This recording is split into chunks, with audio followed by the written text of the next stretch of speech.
Senhor esteja convosco. Ele está no meio de nós. Proclamação do Evangelho de Jesus Cristo segundo Lucas. Glória a vós, Senhor. Naquele tempo, vieram algumas pessoas trazendo notícias a Jesus a respeito dos galileus que Pilatos tinha matado, misturando seu sangue com o dos sacrifícios que ofereciam. Jesus lhes respondeu: Vós pensais que esses galileus eram mais pecadores do que todos os outros galileus, por terem sofrido tal coisa?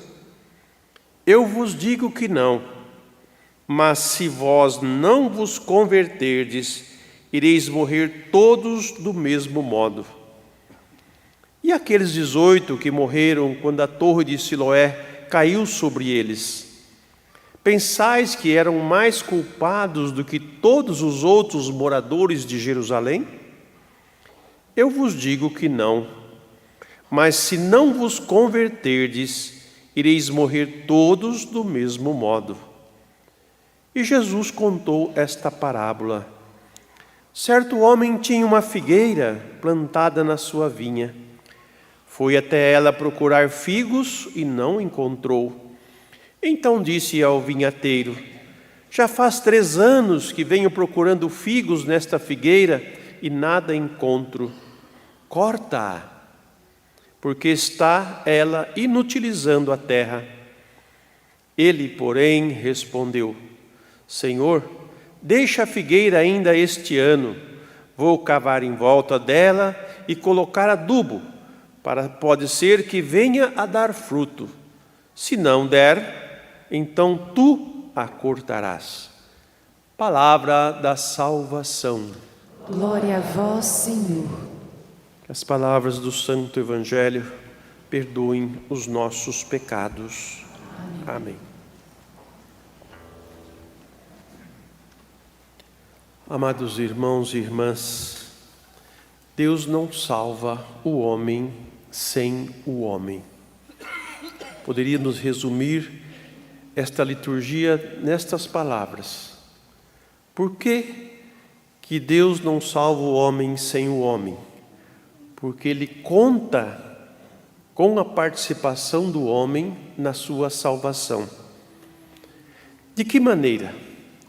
Alguns acham que Jesus já morreu pelos nossos pecados, quer dizer que os nossos pecados já foram perdoados, então a gente continua pecando, e porque já está tudo perdoado, e etc, etc, e não muda de vida, e não se converte. Este é um erro muito grande. Que de fato Jesus morreu pelos nossos pecados, que Deus é compassivo e é misericordioso, é uma verdade inquestionável.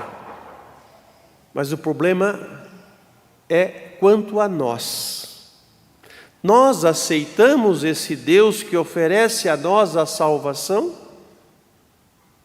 Nós estamos dispostos a abandonar os nossos pecados para servir a este Deus, ou para entrar na filiação, tomar posse da filiação da qual nós fazemos parte pelo batismo que nós recebemos? É bom pensar, porque senão a gente vai criando doutrinas, ou conceitos, ou preconceitos, que não nos salva, de forma alguma. Toda vez que Deus fala a nós, é preciso ter uma reação de nossa parte. João, eu te ofereço a minha salvação, eu te ofereço o perdão dos seus pecados, converte, meu filho, muda de vida. E o João vai ter que dar essa resposta para Deus. Sim, Senhor, eu acredito na sua palavra, eu aceito a salvação que o Senhor trouxe. E a partir deste momento, eu começo a me empenhar, a me disponibilizar a esse novo que o Senhor tem me oferecido, esta graça que o Senhor tem me oferecido. Então isso quer dizer que Deus não salva o homem sem o homem. Se o homem não responde à salvação, como que ele vai ser salvo? Se eu não estou disposto a me converter, como é que eu vou ser salvo? Aí vem aquele chorão, né? Ou aquela chorona. Mas a minha vida é assim, eu não consigo mudar, eu quero ser diferente, mas não consigo ser. Eu quero que a minha vida tudo dê certo, que a família viva bem, que tudo aconteça na paz, mas não move uma palhinha nesse sentido. Não coopera com Deus. É isto que o Evangelho de hoje está a nos falar. A primeira leitura, Moisés é chamado por Deus para ir até o Egito e libertar o povo dele que estava sofrendo e que estava gritando para ele que a escravidão estava muito pesada, estava muito difícil para eles. E ele conta com quem? Com um homem gago. Moisés era gago, tanto que quem falava por ele era o que estava junto dele, Arão. E Deus fala para ele: vai lá, liberta o meu povo, vai em meu nome, né? Porque Moisés pergunta: qual que é o seu nome para eu dizer para eles, né? Ele falou assim: eu sou aquele que é, eu sou aquele eu sou aquele que sou. Eu não sou aquele que era e nem aquele que será, mas eu sou aquele que sou e que serei sempre assim. Deus não é um passado, Deus é sempre um presente. Ele está sempre no nosso presente. Ele pode curar as feridas do nosso coração, do nosso passado, no presente. Quando eu me deixo ser curado, quando eu me disponho a tomar o remédio, a medicação que Ele nos dá para que eu seja restaurado. Isso está a nossa participação na nossa salvação. Deus já realizou tudo o que tinha que realizar para me salvar. Agora depende só de mim. Eu quero, eu busco, eu desejo, eu me empenho. E Moisés foi. Deus conta com o homem para salvar os homens. E vai lá Moisés, um homem com um cajadinho na mão. O que ele pode contra um faraó poderoso, com um exército grande, né? E olha o que aconteceu. Esse povo foi tirado de lá, né? Foi trazido para o deserto.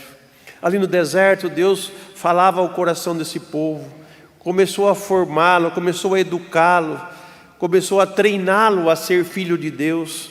Muitos obedeceram, muitos desobedeceram, que é o que diz a segunda leitura que nós ouvimos hoje, que Paulo coloca bem, né, que o povo bebia, né, da mesma rocha e da mesma fonte, estavam debaixo da nuvem, que é os cuidados de Deus, que é o carinho de Deus para com o povo. Eles recebiam essa luz divina sobre eles e também bebiam desta água espiritual, saída da rocha, que ele vai falar assim, que é Cristo Jesus, porque Cristo não salvou só aqueles que vieram depois dele, Cristo salvou a todos.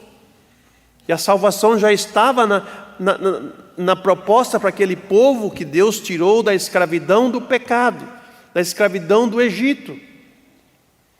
E eu posso perguntar hoje, qual que é a minha escravidão hoje?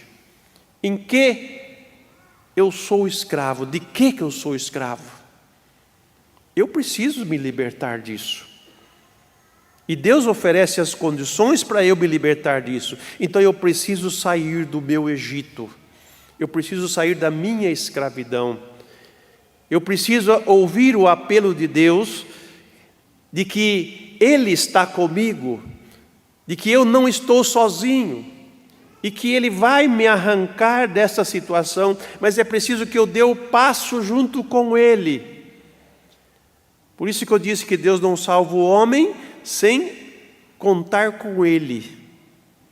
Gente, é sempre um movimento. Da parte de Deus, Ele já tomou a iniciativa. Da nossa parte, é nós que tomamos a iniciativa. E essa iniciativa muda o nosso futuro. muda as realidades futuras,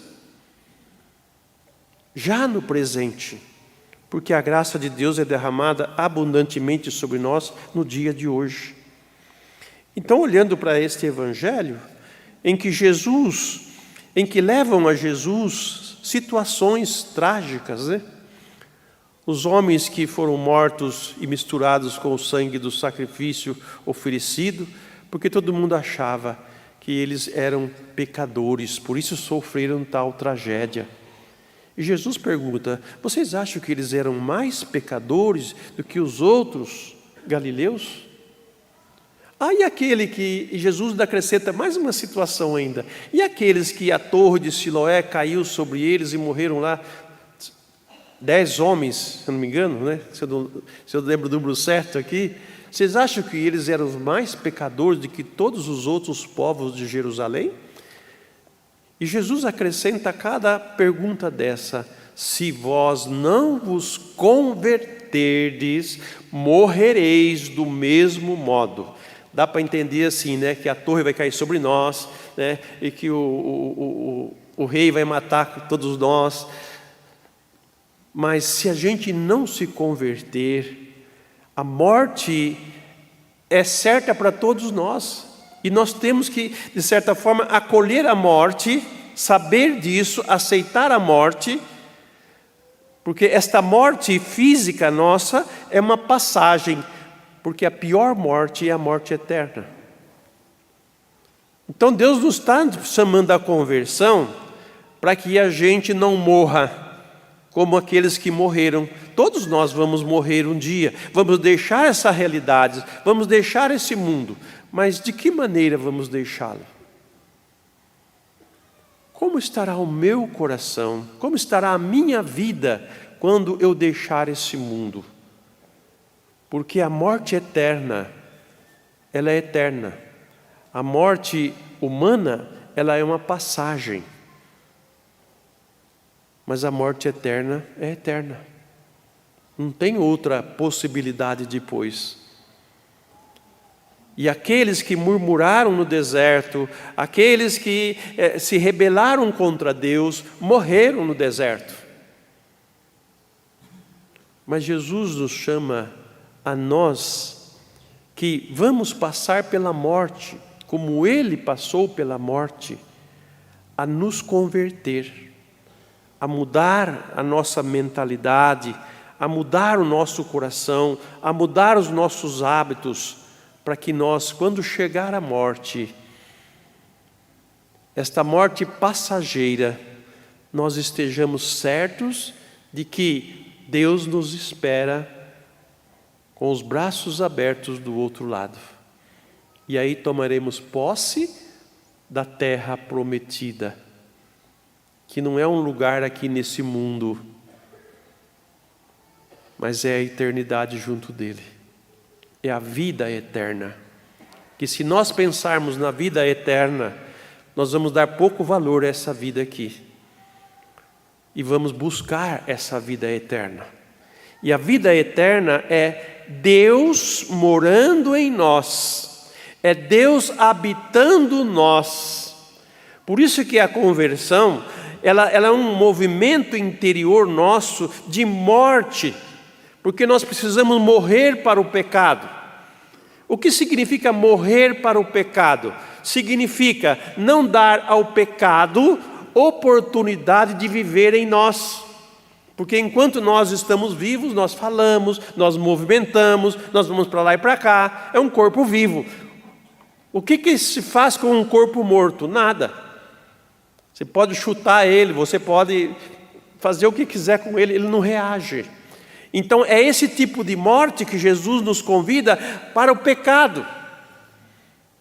Se eu estiver morto para o pecado, ele não age em mim, ele não faz nada comigo. E é nesse sentido que a conversão nos chama a isso. Um dia eu vou passar desse mundo para o outro. Deus se revela a nós, dizendo para que caminhe com Ele, obedeça os mandamentos, viva como filho e filha de Deus, cheio de compaixão, de misericórdia, ajude as pessoas, sabe, seja bom. É um caminho de maturidade. Como as crianças, elas crescem aprendendo com o pai e a mãe aquilo que pode, aquilo que não pode, aquilo que é bom, aquilo que é ruim, sabe? Nós vamos ensinando os nossos filhos a sobreviver. E Deus também nos ensina a sobreviver, quer dizer, a passar além da vida. Vida eterna. É para lá que Deus quer nos levar. Então, o que Ele pede hoje para nós, o que Ele suplica hoje para nós, é que nós demos resposta. Se eu não me decidir mudar de vida, se eu não me decidir me converter, como que eu vou ser salvo? Eu vou morrer no deserto. Eu vou morrer na solidão. E vou perder a minha vida eterna. Que Deus, quando nos criou para ela. Deus não criou a nossa vida para esse mundo. Nós somos peregrinos nesse mundo. Nós somos passageiros. Então vamos viver bem esta vida. Vamos conduzir bem, vamos viver profundamente a nossa fé. Chega de ser cristão, né, cristão borboleta ou cristão beija-flor, né? Que só fica cheirando aqui, cheirando a seguir, fica atrás de coisas prazerosas. Vamos ser cristão de verdade. Vamos dar passos que revelam a nossa conversão, a nossa mudança de vida. E no final do Evangelho, Jesus conta uma outra coisa que tem a ver com o povo de Israel, mas tem a ver comigo também. Ele diz que um vinhateiro plantou uma figueira no meio do seu campo, no meio das vinhas. E ele vinha todo ano buscar frutos nesta figueira e não tinha frutos. Então ele fala para o vinhateiro: corta esta árvore. E olha só o que o vinhateiro respondeu para ele: me dá mais um ano, para que eu possa cavar em volta, jogar adubo, quer dizer, dar mais condições para essa figueira produzir. Se o ano que vem não tiver figos, o Senhor mesmo vai cortar. Gente, esse texto, a gente olha para Jesus, porque Ele veio como Salvador, Ele não veio como justo juiz. Ele virá um dia. Ele é o nosso justo juiz. E Ele não quer que nenhum de nós se perca. Mas Deus usa como nós cantamos no Salmo, Deus usa de misericórdia e de paciência. Sabe o que é paciência? Uma coisa que muita gente já perdeu. Hoje em dia parece que está todo mundo acelerado, né? Está todo mundo a 100 por hora. Se você manda uma mensagem em 5 segundos, o outro não responde, você já liga para ele e fala assim: por que você não respondeu a minha mensagem? Né? Estamos todos sem paciência. Não esperamos o tempo dos outros. Tudo nós estamos xingando, nós estamos, gritando, murmurando, reclamando, porque nós não temos paciência com os outros, e Deus tem paciência conosco. No sentido de que Ele dá tempo para nós nos convertermos, Ele dá tempo para nós mudarmos de vida, Ele dá tempo para nós produzirmos os nossos frutos de santidade, de filho e de filha de Deus. Ele é paciente, gente. E como eu sou grato a Deus pela paciência que Ele tem comigo, porque se Ele fosse agir comigo como justo juiz, eu já estava morto, eu já estava perdido, não tinha salvação para mim. Mas não espere passar um ano, viu? Para que você seja cortado.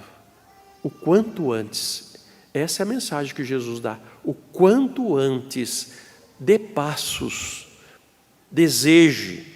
Não só desejar, mas buscar, ir ao encontro, começar a fazer coisas pequenas, mas no sentido de que a partir das coisas pequenas nós vamos chegar nas grandes. Mudar nossos hábitos, mudar nossa mentalidade, mudar nosso modo de falar, mudar nosso modo de viver. Sem deixar de viver, sem deixar de fazer as coisas. Por que há tanta dificuldade de romper com os nossos pecados, com os nossos apegos e ser livre nesse mundo? e não escravo. É esse o apelo que Deus, neste terceiro domingo da Quaresma, nos faz. Produzamos os frutos que Deus espera de cada um de nós, frutos de conversão. E eu tenho certeza que a vida se tornará muito mais saudável, muito mais alegre e muito mais com sentido. E você não temerá medo de nada. Neste ano de jubilar peregrinos da esperança, quer dizer, aquelas pessoas que caminham sabendo qual é o seu fim e sabendo o que tem que fazer. Portanto, não espere passar um ano, mas no tempo da misericórdia de Deus, no tempo que Ele dá para nós, na paciência que Ele tem conosco, dá passos de conversão. Que o Espírito Santo derrame abundantemente sobre nós a sua graça, para que respondamos com fidelidade a esse Deus que nos ama tanto.